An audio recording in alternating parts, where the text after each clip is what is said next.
Voilà, donc nous sommes là réunis de nouveau. Nous saluons évidemment nos frères et sœurs au travers de la planète qui nous écoutent. Que Dieu vous bénisse abondamment sur les 5 continents du monde afin que cette parole puisse aller de l'avant. Et le message donc d'aujourd'hui, comment chercher? Comment chercher? Genèse chapitre 2, donc au début de votre Bible, Genèse chapitre 2, et nous allons lire les 5 premiers versets de ce chapitre. Genèse chapitre 2 et les 5 premiers versets. Ainsi furent achevés les cieux et la terre et toute leur armée, c'est-à-dire ce qui est au-dessus de la terre, c'est-à-dire les étoiles, les astres. Dieu acheva au 7e jour son œuvre qu'il avait faite et il se reposa au 7e jour de toute son œuvre qu'il avait faite. Dieu bénit le 7e jour et le sanctifia, parce qu'en ce jour, il se reposa de toute son œuvre qu'il avait créée en la faisant. Voici les origines des cieux et de la terre quand ils furent créés. Lorsque l'Éternel Dieu fit une terre et des cieux, aucun arbuste des champs n'était encore sur la terre. C'était une planète vide. Et aucune herbe des champs ne germait encore, car l'Éternel Dieu n'avait pas fait pleuvoir sur la terre. Il n'y avait pas d'homme pour cultiver le sol. Seigneur, nous voulons te bénir pour ta présence. Merci pour le privilège qu'est le nôtre d'entendre ce que nous entendons. Nous te demandons, Seigneur, de nous aider à nous apprendre, à te chercher, à te connaître, à sonder les Saintes Écritures, à étudier la parole divine qui nourrit nos cœurs, qui irrigue nos vaisseaux sanguins. Merci, Seigneur. Encourage nos cœurs à marcher avec toi, plus près de toi, mon Dieu. C'est le cri de notre âme, dans le nom puissant de Jésus. Amen et amen. Et tout le peuple dit amen. Gloire à Dieu. On peut s'asseoir, frères et sœurs. Alléluia. Comment chercher? Beaucoup de gens cherchent Dieu, mais ils ne le cherchent pas, soit de la bonne manière, ou soit au bon endroit. La Bible dit, lorsque nous ouvrons la première page du livre saint, au commencement, Dieu. Au commencement, Dieu créa. Au commencement, Dieu créa les cieux. Il n'y avait pas de ciel. Créa les cieux et la planète Terre. Donc Dieu a fait le premier pas. Ça a été son initiative. Ce n'est pas l'homme, d'aucune façon, puisqu'il n'existait pas. C'est Dieu qui a toujours l'initiative. Et avant que l'homme existe, eh bien, Dieu avait agi. Avant que l'homme cherche, Dieu avait cherché. Dieu est toujours à l'avance. Dieu est toujours en premier. Premièrement, qu'est-ce qu'il a fait? Il a créé les cieux et la terre. Ensuite, deuxièmement, Dieu a parlé. A parlé. Et ensuite, Dieu, troisièmement, a agi. Il a agi. Comment cela? Par le salut. Il nous a apporté le salut. Zacharie, le père de Jean-Baptiste, a béni le Seigneur et a dit, « Béni soit le Seigneur Dieu d'Israël de ce qu'il a visité et racheté son peuple et de ce qu'il nous a suscité un puissant sauveur. » Dieu a agi, Dieu a parlé et Dieu s'est manifesté. Donc, c'est lui, le Seigneur, qui a existé avant nous. Nous avons un commencement. La terre a eu un commencement. Les cieux ont un commencement. La différence avec la divinité, c'est que la divinité n'a pas de commencement. Dieu n'a jamais eu aucun commencement. Quand le commencement a eu lieu, Dieu était déjà là. Donc, ce que nous voyons, Dieu a créé, Dieu a parlé et Dieu a agi vis-à-vis du salut. Premièrement, Dieu a parlé. Dieu a parlé. Beaucoup de gens pensent que Dieu est muet, que Dieu ne parle jamais. Se pourrait-il que celui qui a créé le langage que nous avons ne puisse pas parler? Se pourrait-il que celui qui a créé nos oreilles ne puisse pas entendre? Se pourrait-il que celui qui a créé le mouvement ne puisse pas bouger? Dieu, évidemment, entend, voit, bouge et se meut. Dieu a parlé. Quelqu'un un jour a dit, « J'ai vu les beautés de la terre et mon âme a rêvé des cieux. » C'est vrai lorsque nous voyons un merveilleux coucher de soleil, une tempête au bord d'une falaise où les vagues viennent s'écraser contre les rochers, ça nous montre une certaine puissance. C'est la création. Ce n'est pas le Créateur, mais c'est la création du Créateur. Et donc, nous voyons ces beautés et nous rêvons de quelque chose d'autre. Et cette autre chose est toujours plus belle que ce que nous voyons ici-bas sur terre. Les plus belles maisons que vous pouvez voir ici-bas sur terre ne sont que des fétus de paille par rapport aux glorieuses maisons créées par Dieu dans la gloire. Les plus belles villes ici-bas sur terre ne sont que zéro, je dirais, par rapport à la ville céleste dont le sol et les murs sont faits d'or transparent pur. Lisez avec moi, juste, non pas pour faire rêver, mais pour vous placer dans la réalité qui nous attend, dans Apocalypse, chapitre 21. Apocalypse, chapitre 21.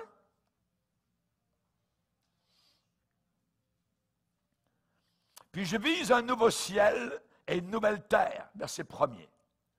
Car le premier ciel, c'est-à-dire le ciel actuel, et la première terre actuelle, avaient disparu.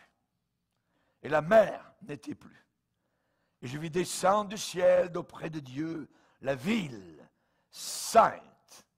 Ça veut dire, ville sainte, c'est une ville mise à part, différente de tout ce qui peut exister ailleurs. La nouvelle Jérusalem, préparée comme une épouse qui s'est parée, ornée pour son époux.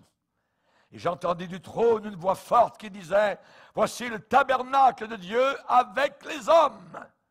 Il habitera avec eux, et ils seront son peuple, et Dieu lui-même en personne sera avec eux. Il essuiera toute larme de leurs yeux. La mort ne sera plus. Il n'y aura plus ni deuil, ni cri, ni douleur, car les premières choses ont disparu. » Verset 10. Il me transporta en esprit sur une grande et haute montagne, et il me montra la ville sainte, Jérusalem, qui descendait du ciel d'auprès de Dieu, ayant la gloire de Dieu. Son éclat était semblable à celui d'une pierre très précieuse, d'une pierre de jaspe, transparente comme du cristal. Verset 16. La ville avait la forme d'un carré, et sa longueur était égale à sa largeur. Verset 18, la muraille était construite en jaspe, et la ville était d'or pur. Imaginez une ville en or. La ville était d'or pur, semblable à du verre pur. Mais c'est de l'or transparent, imaginez. Les fondements de la muraille de la ville étaient ornés de pierres précieuses. Et il va citer toutes les pierres précieuses. Et verset 22, verset 21, La place de la ville était d'or pur, comme du verre transparent. Aucune impureté dans le ciel.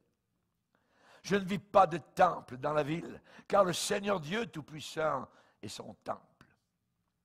Il dit le chapitre 22, le verset 3, « Il n'y aura plus d'anathème, de malédiction. Le trône de Dieu, de l'agneau, sera dans la ville. Ses serviteurs le serviront et verront sa face, et son nom sera sur leur front. » Pendant que les gens de la terre auront eu sur leur front la marque de la bête de l'enfer, nous dans le ciel, pour l'éternité, nous aurons la marque de notre appartenance, le nom de notre Sauveur. Alléluia. Merci Seigneur. J'ai vu les beautés de la terre et mon âme a rêvé des cieux. C'est vrai. Alléluia. C'est notre espérance. Le Seigneur dit que votre cœur ne se trouble pas. Il y a beaucoup de demeures dans la maison de mon Père. Alléluia. Si cela n'existait pas, je vous l'aurais dit. L'homme pose toujours des questions. L'homme questionne. Oui, mais... nanana. L'homme dit toujours comment ça peut se faire, ainsi de suite. Hein? L'homme patauge. Lorsqu'on parle de 1 plus 1 égale 2, lorsqu'on parle de science, raisonnement mathématique, au tableau scientifique, l'homme est solide, l'homme se tient. Dès qu'on parle de Dieu, l'homme le plus scientifique, même Einstein, patauge. L'homme patauge, l'homme tâtonne, l'homme est dérouté dès qu'on parle de Dieu. L'homme perd pied. Son assurance qu'il avait auparavant disparaît quand il veut essayer de commencer à s'occuper de Dieu. Les pensées de Dieu sont un abîme insondable. Il n'y a pas de fond. Dieu est Dieu et restera Dieu pour toute l'éternité. On a posé un jour la question à Job. Prétends-tu sonder les pensées de Dieu et parvenir à la connaissance parfaite de Dieu? Oui, nous connaissons, la Bible dit, mais en partie. Nous connaissons un petit peu. Mais là-haut, nous connaîtrons bien plus. Alléluia. Lorsque l'apôtre Paul était à l'aéropage, et qu'il a parlé, évidemment, donc, à ces gens très instruits pour leur époque, eh bien, il leur a dit, le Dieu qui a fait le monde et tout ce qui s'y trouve, étant le Seigneur du ciel et de la terre, n'habite pas dans des temples faits de mains d'hommes. Il n'est pas servi par des mains humaines, comme s'il avait besoin de quoi que ce soit. Lui qui donne à tous la vie, la respiration, et toute chose. Il a fait que tous les hommes sortis d'un seul sang. Mon frère asiatique, t'es mon frère. Mon frère africain, t'es mon frère. On est tous sortis d'un même sang, nous dit la Bible. Nous sommes tous sortis d'un même sang. Alléluia. Et le Seigneur a fait que nous habitions sur toute la surface de la terre, ayant déterminé la durée des temps et les bornes de notre demeure.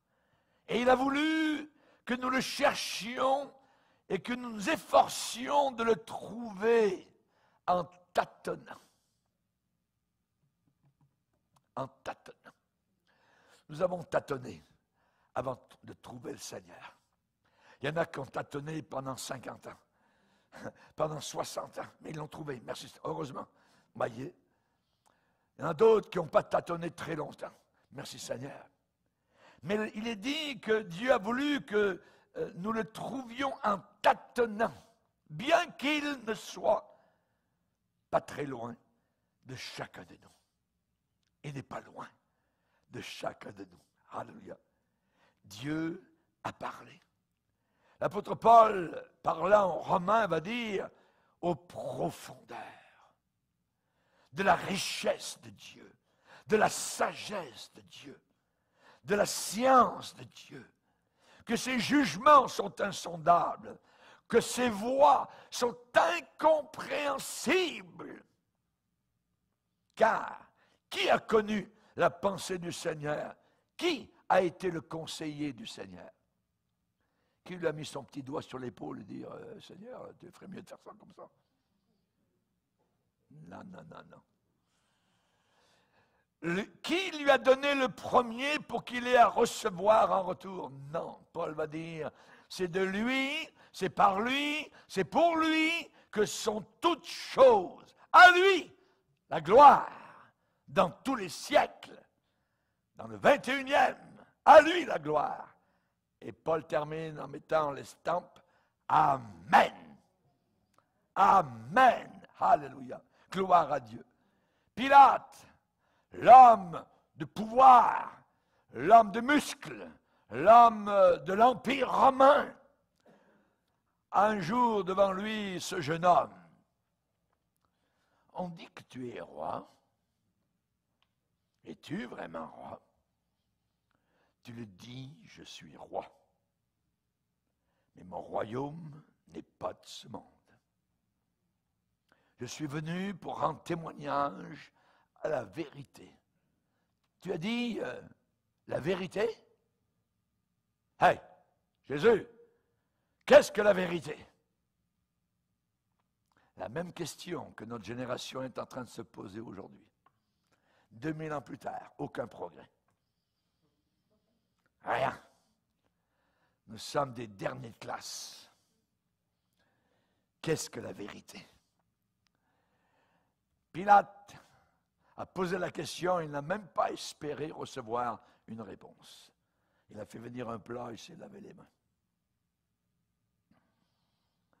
L'homme préfère le Dieu inconnu. À Athènes, ils avaient toutes sortes de dieux et déesses. Et au cas où ils en manquent un, ils avaient fait une sorte de stèle. Et il était marqué « un Dieu que nous ne connaissons pas ». Paul, en marchant dans la ville, a vu ça. Et lorsqu'il a rencontré ces gens supposément très intelligents, il leur a dit « j'ai vu que même vous aviez donc une stèle à un Dieu inconnu. Ce Dieu inconnu, je vais vous en parler parce que vous ne le connaissez pas. »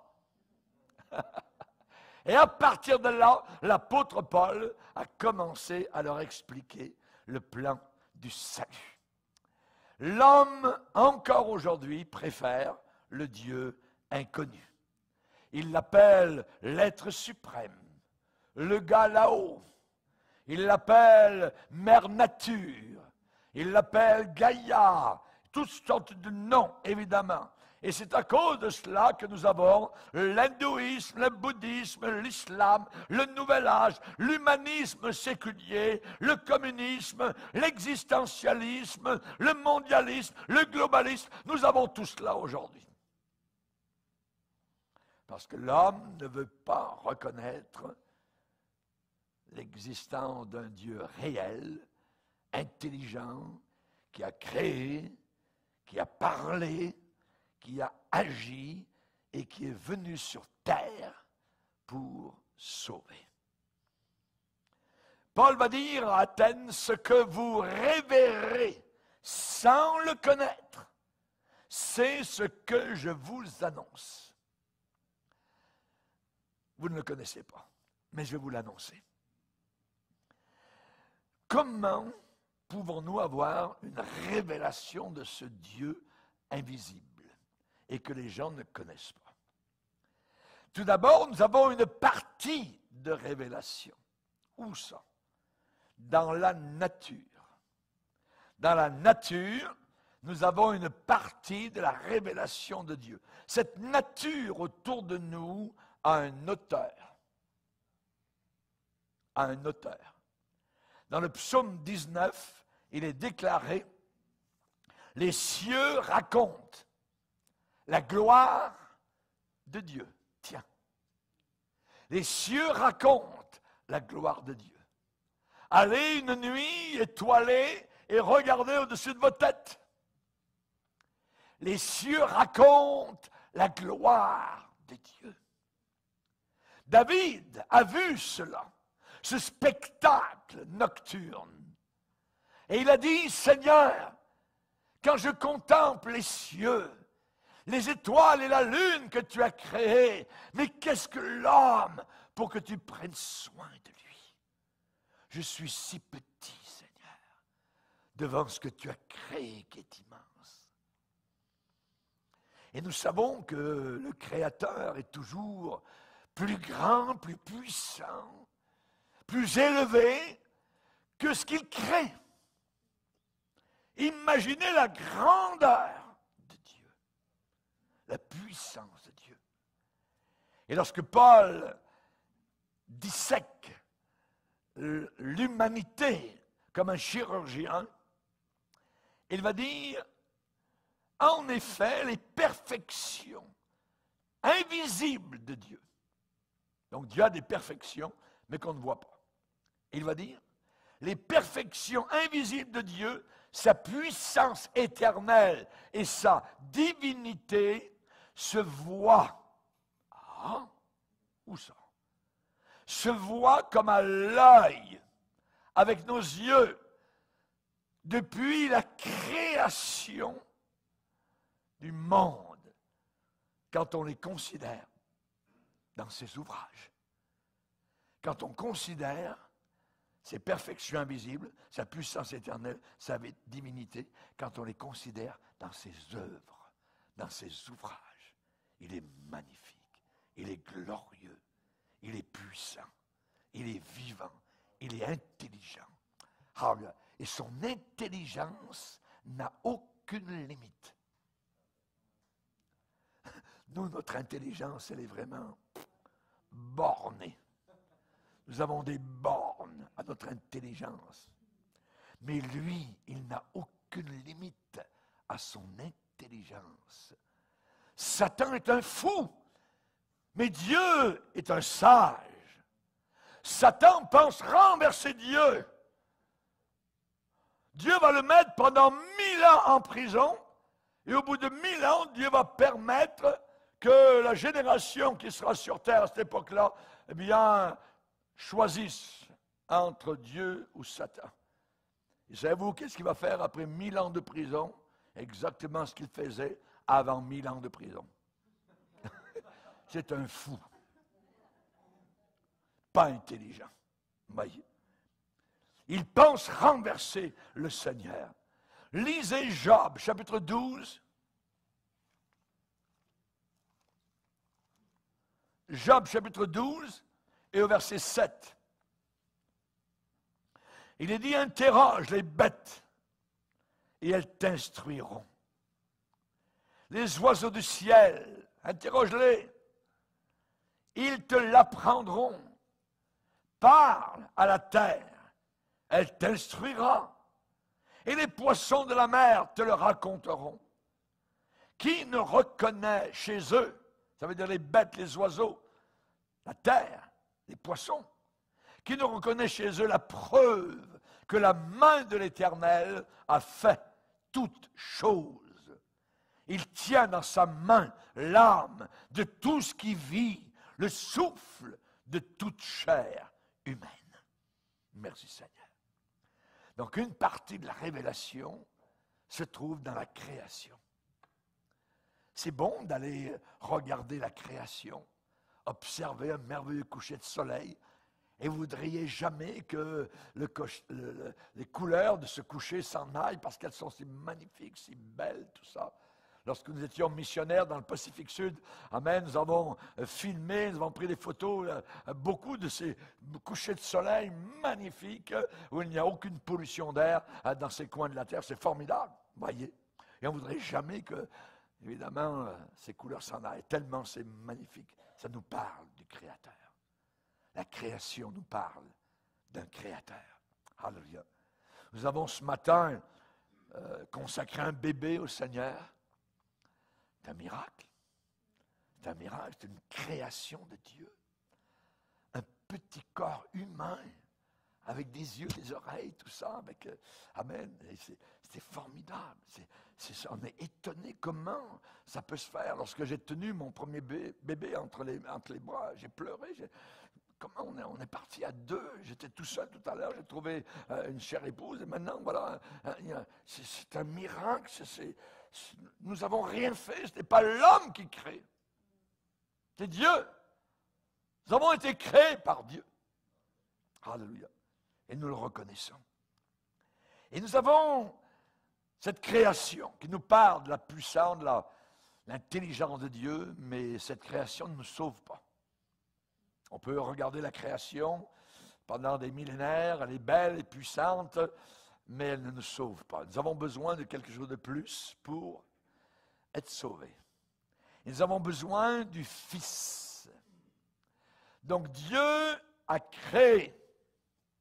Deuxièmement, Dieu a parlé. Lisez avec moi Hébreux, premier chapitre. Hébreux, premier chapitre, verset 1er. Après avoir autrefois, à plusieurs reprises, donc plusieurs fois, et de plusieurs manières, de plusieurs façons, parlé à nos pères par les prophètes, Dieu, dans ces derniers temps, nous a parlé par le Fils, qu'il a établi héritier de toutes choses, et par lequel il a aussi créé le monde. Donc Dieu a parlé, auparavant par les prophètes, maintenant par le Fils. Tout à l'heure, il y avait une chercheure qui nous a posé la question en disant comment ça se fait que dans la Bible, on appelle Jésus le Fils de l'homme. Fils de l'homme, parce qu'il s'est incarné. Dieu, le grand Dieu invisible, éternel, s'est comprimé à l'intérieur d'un petit corps de bébé humain. C'est inimaginable. Et ce bébé, lorsque Marie lui donnait le sein, c'était Dieu. C'était son créateur à elle. Inimaginable. Redites-moi l'histoire. Redites-moi l'histoire de Jésus. Alléluia. Alléluia. Quelle histoire. C'est la plus belle. La plus réelle. Parents, entre parenthèses, lorsque vos enfants sont sur le point de se coucher, racontez-leur pas les histoires d'Alice au pays des merveilles. Lisez-leur la Bible, la parole de Dieu, l'histoire de Jésus. Ça nourrit leur petit cœur, ça les calme. Alléluia, ça leur donne du repos. Jésus les aime. Alléluia. Donc, Dieu a parlé. Il a parlé par le Fils. Dieu nous parle. Et nous parle par Jésus. Ce qui veut dire, faites bien attention à Jésus. Regardez-le bien, ce n'est pas un prophète. Ce n'est pas un grand homme, ce n'est pas un grand exemple. Il est Dieu, le Fils. Il est le Fils de l'homme. Et il est en même temps le Fils de Dieu. Pleinement homme, pleinement Dieu. Pas 50% homme et 50% Dieu, 100% homme et 100% Dieu. C'est un miracle. Et dans l'Épître aux Romains, lorsque l'apôtre Paul écrit aux chrétiens de Rome, il va leur rappeler la puissance de l'Évangile et il va leur dire « J'ai été mis à part pour annoncer l'Évangile de Dieu qui concerne son Fils, qui a été déclaré Fils de Dieu avec puissance par sa résurrection d'entre les morts. » Déclaré Fils de Dieu avec puissance par sa résurrection. Dieu a exprimé sa pensée au travers de son Fils. La parole était Dieu. Les témoins de Jéhovah ont marqué dans leur Bible, la parole était un Dieu. Ils ont tordu le sens de la parole. Ils ne croient pas que Jésus est Dieu, ils croient que c'est un ange qui a été créé. Jésus n'a jamais été créé, il est le Créateur. La parole était Dieu. Et la parole a été faite chair. Quand les apôtres côtoyaient Jésus, quand ils le touchaient, quand avec leur coude ou quoi que ce soit, ils touchaient Dieu. il est Dieu. Il est divin. Et de quelle manière sommes-nous nés de nouveau afin d'entrer dans le ciel? Au travers d'une semence incorruptible. Jésus est la parole de Dieu. Il est la semence de Dieu. Et cette parole qui a été semée dans nos cœurs a créé la vie en nous, une vie totalement neuve, nouvelle, fraîche, et qui restera neuve pour toute l'éternité, sans vieillir aucunement. Béni soit Dieu le Père, qui nous a régénérés par la parole divine au travers de son Fils Jésus. Dieu a dit, la lumière brillera. Et la lumière a brillé dans nos cœurs. Nous étions ténèbres auparavant. Maintenant, nous sommes lumière. Et si notre évangile est incompris, voilé aux yeux de beaucoup de personnes, c'est parce que le Dieu de ce siècle a aveuglé leur intelligence afin qu'ils ne comprennent pas et qu'ils ne voient pas la splendeur de la croix, de la puissance de Dieu et de l'évangile. Le Seigneur est venu sauver les croyants par la folie de la prédication. Quand je prêche, je participe à une vie divine. J'annonce la parole de Dieu et au travers du message qui est apporté, des gens sont sauvés, transformés, des corps guéris, des gens reçoivent le baptême puissant dans le Saint-Esprit. C'est quelque chose de merveilleux de se sentir utilisé par le Seigneur. Sauvez les croyants, ceux qui croient, par la folie de la prédication. Seigneur, garde-moi dans cette folie jusqu'à la fin. Alléluia. Ce qui était dès le commencement, ce que nous avons entendu, ce que nos yeux ont vu, ce que nos mains ont touché, concernant la parole de vie, Jésus. Alléluia. C'est mystérieux. Alléluia. Et c'est la raison pour laquelle, dans la Bible, il dit, gardez-vous de refuser d'écouter celui qui parle du haut des cieux. Celui qui parle du haut des cieux. Pourquoi y a-t-il tant de résistance à venir à une seule réunion pour venir entendre l'Évangile? Parce qu'il y a une bataille, parce que Satan sait qu'en une seule prédication, la personne peut être sauvée. Parce que c'est la parole de vie qui sort. Et le diable n'a aucun problème avec des gens à les amener dans des églises mortes, littéralement. Mais là où est la vie, la bataille se fait. Et là, évidemment, l'ennemi ne veut pas. Gardez-vous de refuser d'écouter celui qui parle. Dieu parle. Dieu a parlé. Dieu parle encore. Mais parlera-t-il toujours? Est-ce que nous avons écouté? Un jour, un petit garçon appelé Samuel a dit, Seigneur, parle, car ton serviteur écoute. Ton serviteur écoute. Nous avons transformé ça. Seigneur, je parle, écoute.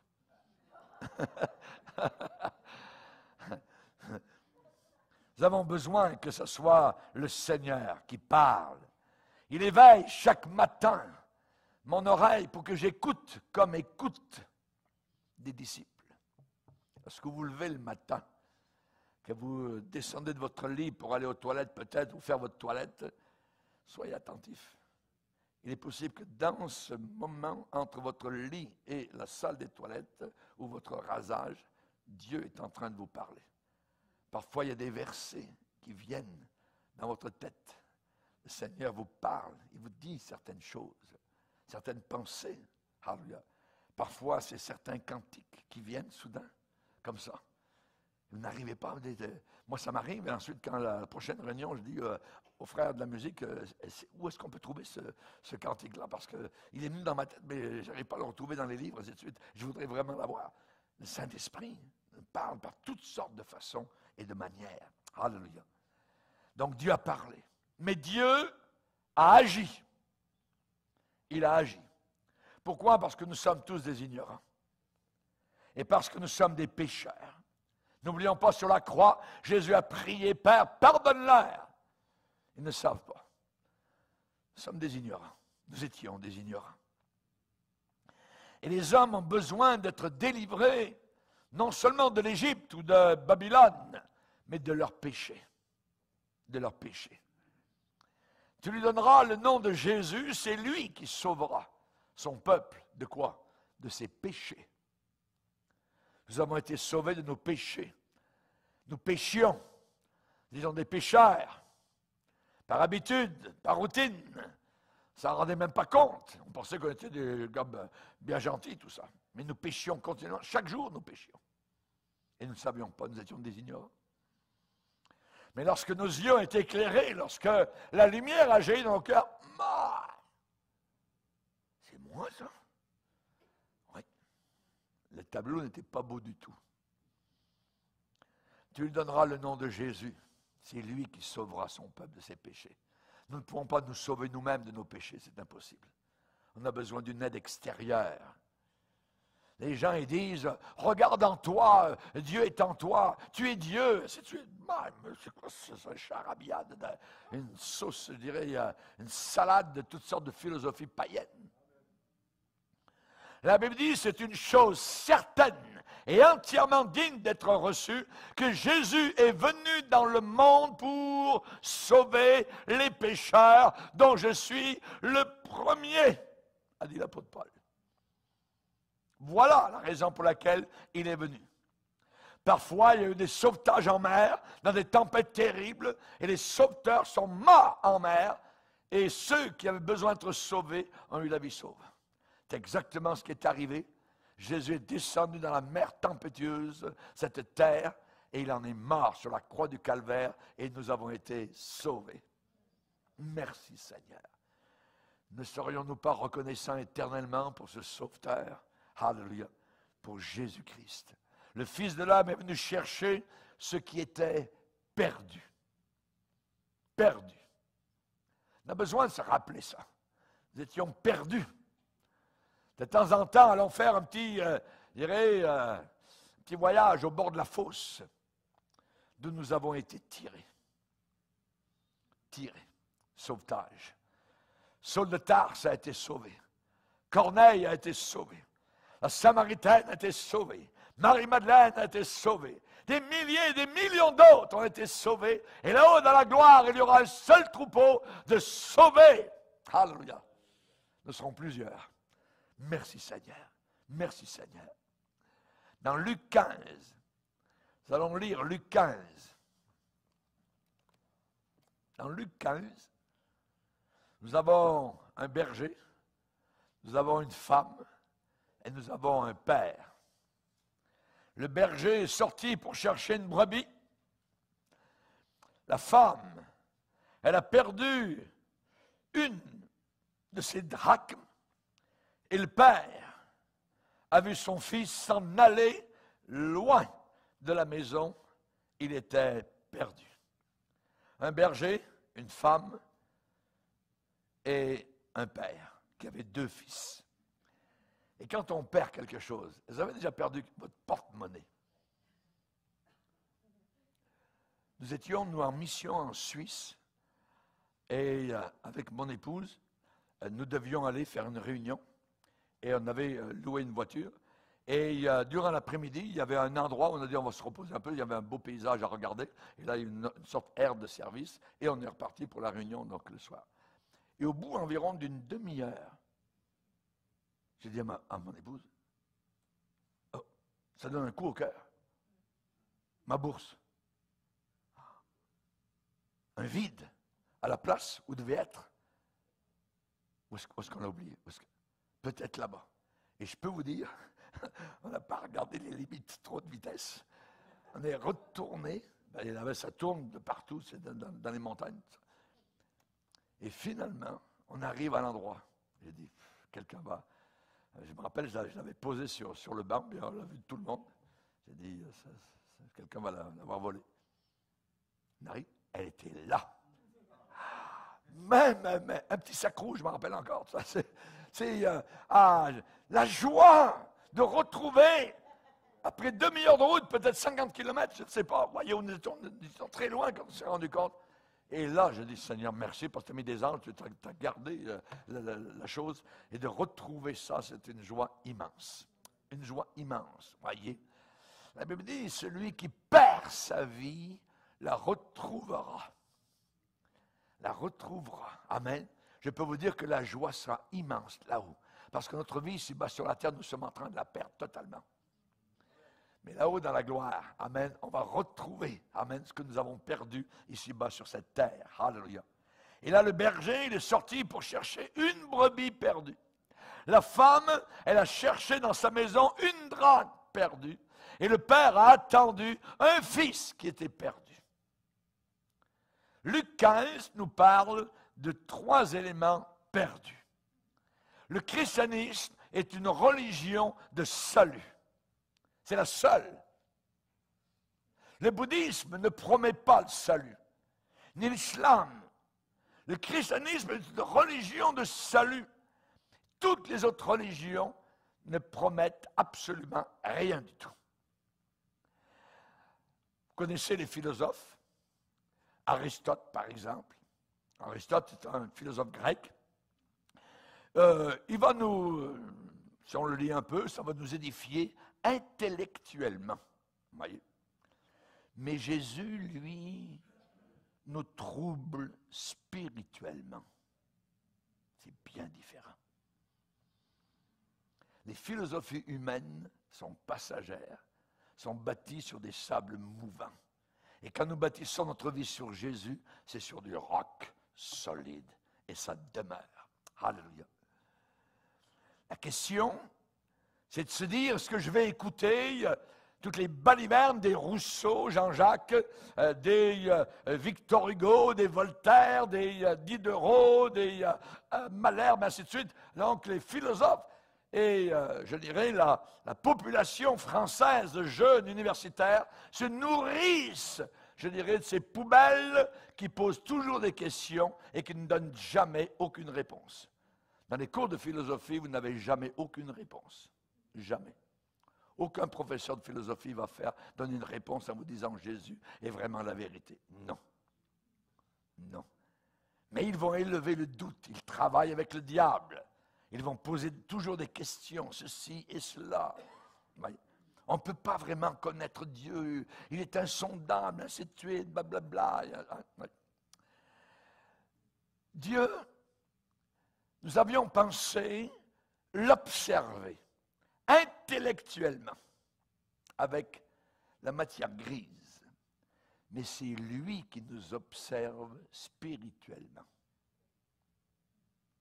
Il est omniscient, il sait tout. Il est omniprésent, présent partout. Il est tout puissant. Toute la puissance du ciel, de la terre, lui appartient. Alléluia. Il sait quand on se lève, il sait quand on s'assied. Il sait quand on se couche, il sait quand on se lève. Il connaît tous nos allées et venues. Et il n'y a pas un seul instant et un seul jour de l'année où il ne sait pas où nous sommes. Il connaît le nombre de nos cheveux, on ne les connaît même pas, mais lui il le sait. Il sait quand un petit moineau tombe à terre, insignifiant. Il connaît le nombre des fleurs sur les montagnes qui jaillissent au printemps et qui, quelques semaines plus tard, sont totalement, je dirais, fanées. Mais il les connaît toutes. Il connaît absolument tout. Sa science nous dépasse totalement. Et Jésus a dit, si quelqu'un veut faire la volonté de Dieu, il connaîtra si mon enseignement est de Dieu ou si je parle de mon chef. Donc, si quelqu'un veut faire la volonté de Dieu, et quand nous commençons à faire la volonté de Dieu, nous savons. Nous savons. Alléluia.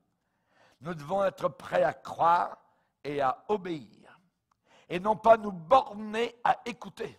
C'est le problème de beaucoup de chrétiens. Et même Jésus a raconté l'histoire de ces 4 sols, 4 terrains.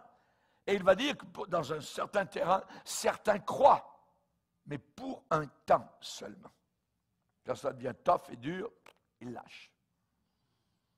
Dire et faire, c'est totalement différent. Et dans le ciel, ceux qui entreront, je répète ce que j'ai dit ce matin, il n'entrera que ceux qui font la volonté du Seigneur. Beaucoup disent Seigneur, Seigneur, Seigneur, Seigneur. Oh, la Bible ceci, la Bible cela, Seigneur, oui. Mais ils ne font pas la volonté de Dieu. Non. Il faut la faire. Alors, quelle est la réponse de l'homme devant tout cela? Donc, Dieu a créé, Dieu a parlé, Dieu a agi. Il nous a envoyé le salut. Et le Seigneur va dire, vous me chercherez et vous me trouverez si vous me cherchez de tout votre cœur. Je me laisserai. C'est comme si Dieu permet qu'on le trouve. Je me laisserai trouver par vous et je ramènerai vos captifs. Quelle promesse. Donc, il nous faut chercher. Dieu nous a cherchés. Dieu cherche encore. Dieu nous invite à le chercher. Le bon berger cherche jusqu'à ce qu'il trouve la brebis. La femme qui a perdu sa drachme va chercher jusqu'à ce qu'elle la trouve. Elle va balayer la maison de haut en bas, du grenier à la cave, pour trouver sa pièce d'argent qu'elle a perdue. Et le Seigneur nous a cherchés jusqu'à ce que nous soyons trouvés. Merci Jésus. Nous sommes la brebis. Nous sommes la drachme. Nous sommes le fils prodigue. Merci Seigneur. C'est nous. Dieu désire être trouvé. Il désire être trouvé par ceux qui le cherchent. Il faut que celui qui s'approche de Dieu croit qu'il existe et qu'il récompense tous ceux qui le cherchent de tout leur cœur. Alors nous devons chercher avec application, avec diligence. Il y a un idéaliste américain qui, dans les années 1800, qui s'appelait Emerson, très connu. Il a dit, l'homme pousse sa paresse aussi loin qu'il ose se le permettre. Il a raison. L'homme va pousser sa paresse à l'extrême. Et dans le domaine spirituel, l'homme aussi sur terre va essayer de paresser. Nous devons chercher avec application le Seigneur. Application. Sinon, on ne le trouvera pas. Il faut vraiment le chercher. Cherchez-moi et vous me trouverez. Cherchez et vous trouverez, a dit le Seigneur. Mais je dois chercher, avec application. Je dois surmonter ma paresse naturelle. Il faut que je la surmonte. Absolument. Et le Seigneur a donné un exemple dans la Bible par rapport à la fourmi. Il dit, va regarder la fourmi, paresseux. Considère ses voies et deviens sage. Elle n'a aucun chef, elle n'a pas d'inspecteur, elle n'a pas de patron, de maître, et elle prépare en été sa nourriture. Elle amasse pendant la moisson de quoi manger. Paresseux, jusqu'à quand seras-tu couché? Quand te lèveras-tu de ton sommeil? Un peu de sommeil, un peu d'assoupissement, un peu croiser les mains pour dormir, mailler et ronfler. Et la pauvreté te surprendra. Et la pauvreté te surprendra. Donc, Dieu demande que nous soyons non pas des paresseux, mais vraiment le rechercher. Le précieux trésor d'un homme, c'est l'activité. Hallelujah. Ézéchias a dit à sa génération, cessez d'être négligents. L'Église ne cessait pas de prier pour l'apôtre Pierre qui était en prison. Alléluia. David lui-même, au psaume 27, va prier le Seigneur et il va demander au Seigneur certaines choses. Et il va dire, Seigneur, écoute ma voix, je t'invoque, aie pitié de moi, exauce-moi. Mon cœur dit de ta part, cherchez ma face. Je cherche ta face, ô Éternel, ne me cache pas ta face. David voulait trouver le Seigneur. Alors, nous devons chercher avec humilité. Il y en a certains qui sont bloqués par l'orgueil et par l'indifférence. Le Seigneur va dire, le cheval, ne soyez pas comme un cheval qui n'a pas d'intelligence ou un mulet sans intelligence. Non, il faut être humble, chercher le Seigneur dans nos petits souliers. Dans nos petits souliers. Vous savez, lorsque les animaux sont venus vers l'arche, certainement que la girafe est venue vers l'arche. Et si elle ne voulait pas baisser son long cou, elle ne serait jamais entrée dans l'arche. Et pour entrer dans les choses de Dieu, dans l'arche du Seigneur, il faut baisser notre cou d'orgueil, voyez, et rentrer à l'intérieur du royaume de Dieu. Alléluia. On ne conduit pas quelqu'un qui se conduit déjà tout seul. Amen. Alléluia. Je te loue, Père, de ce que tu as caché ces choses aux sages et aux intelligents et tu les as montrées aux enfants. Vous remarquez les enfants? Les enfants ne sont pas orgueilleux. Les enfants ne sont pas fiers. Non, pas du tout. Les enfants acceptent facilement un enseignement. Les enfants n'ont pas d'esprit critique. Non, ils croient ce qu'on leur enseigne. Et nous devons être comme cela. Si vous ne redevenez pas comme des enfants, vous n'entrerez pas, a dit le Seigneur. Nous devons chercher avec application, avec humilité, avec sincérité, être honnête. Ce peuple m'honore des lèvres, mais leur cœur est loin de moi, dit le Seigneur. Donc nous devons être des vrais adorateurs, parce qu'il y a des faux adorateurs. Et nous, on veut servir le Seigneur avec un vrai culte, Donc, sans orgueil, sans idées préconçues, sans préjugés. Un étudiant sérieux dans ses études sait qu'il ne faut pas aborder un sujet avec des idées préconçues. Absolument pas. Voyez. Et nous devons chercher Dieu de tout notre cœur. Moi, je veux apprendre plus de Dieu. Quand j'étais à l'école biblique, c'était 3 ans d'études d'école biblique. Quand j'étais à 2e année et j'avais des heures de libre, j'allais m'asseoir dans la classe de 1re année. Pourquoi? Parce qu'on enseignait encore la parole de Dieu. Quand j'étais en 3e année, j'avais du temps libre, je pouvais aller m'asseoir dans la classe de la 2e année parce que je voulais apprendre encore. Je ne regardais pas les 1, 2, 3. Moi, je voulais apprendre de la parole de Dieu. Peut-être que l'année d'avant, je n'avais pas bien compris. Je voulais vraiment apprendre encore plus. Voyez? De la parole du Seigneur. Vous savez, Dieu, ce n'est pas un objet. Un objet qu'on peut observer avec un télescope ou un microscope. On n'est pas là en train de dire, on va regarder Dieu. Oh Dieu. Hein? Et de dire, tiens. Dieu, c'est très intéressant. Non, Dieu n'est pas intéressant. Dieu est très troublant. Et quelqu'un un jour a dit, ce qui me trouble, ce n'est pas la colère de Dieu, c'est son amour. Comment se fait-il qu'il m'aime? Je ne peux pas savoir pourquoi il m'aime, mais il m'aime. Et le diable nous martèle continuellement, semaine après semaine, qu'on n'est pas bon, que Dieu ne veut rien de nous, ainsi de suite. Alors qu'en réalité, il nous aime, les bras ouverts, continuellement, il veut nous accueillir.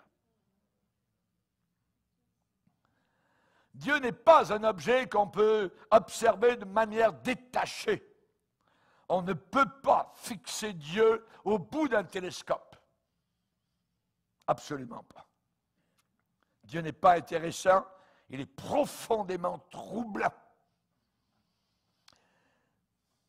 La colère de Dieu, c'est pas ce qui devrait, je dirais, nous chrétiens particulièrement nous troubler. Mais cet amour, l'amour à la croix, comment ça se fait qu'il m'a aimé? C'est pour mes péchés. Si j'avais été le seul pécheur, la seule pécheresse sur la terre, il serait mort pour moi. Chers amis, on a besoin de penser, de réfléchir. On ne peut pas rester neutre. Il a dit, si quelqu'un n'est pas avec, il est contre. Nul ne peut servir 2 maîtres à la fois. On avait commencé peut-être tranquillement à parler de Dieu dans une chambre universitaire quelque part, dans le cadre d'une chambre d'étudiants, ou ainsi de suite, Dieu, ceci, cela, vous voyez. Et voilà que soudain, on est convoqué sur le terrain d'une décision. Tu dois prendre une décision. Et ne pas prendre de décision, c'est prendre quand même une décision. De ne pas prendre une décision. Oh, demain, plus tard, je suis trop jeune, c'est ça. J'étudie. Après, c'est, je vais me marier. Après, j'ai un enfant, je ne peux pas. J'ai 2 enfants, je ne peux pas. J'ai 3 enfants, je ne peux pas. Ensuite, j'ai mon travail, j'ai ceci. Vous vous rappelez l'histoire dans la Bible? J'ai acheté des bœufs, je vais me marier. L'homme a toutes sortes de raisons pour ne pas servir le Seigneur. Nous ne trouvons pas parce que nous ne cherchons pas, et nous ne cherchons pas parce que nous ne voulons pas trouver. Nous, comme chrétiens, nous voulons nous abandonner joyeusement entre les mains percées de Jésus et nous ne serons jamais déçus avec lui. Je n'ai jamais été déçu avec Jésus au travers de toutes ces décennies. Merci Seigneur. Jamais seul avec Jésus sur le chemin du salut. Demandez et l'on vous donnera. Cherchez et vous trouverez. Frappez et l'on vous ouvrira. Quiconque demande reçoit. Celui qui cherche trouve. Et l'on ouvre à celui qui frappe. Baissons nos têtes et prions. Seigneur, nous voulons te bénir. Zaché, cherchez à voir Jésus. Seigneur, nous aussi, nous voulons apprendre encore plus de toi. Nous te bénissons pour cette ribambelle d'anciens, d'hommes, de femmes, d'enfants, de jeunes gens au travers des siècles, qui sont entrés dans le chemin étroit, qui t'ont abandonné leur cœur et leur vie, qui ont cherché et qui ont trouvé. Car tu n'es pas loin de chacun de nous. Merci Seigneur, de ce que maintenant nous t'avons invité dans nos cœurs, dans nos âmes, dans nos vies, dans nos familles, dans nos foyers. Nous voulons, Seigneur Jésus, ta présence à tout prix. Merci Seigneur d'entendre ce que nous entendons. Au nom puissant du Sauveur, Amen. Et tout le peuple dit Amen. Gloire à Dieu. On va se lever ensemble, frères et sœurs.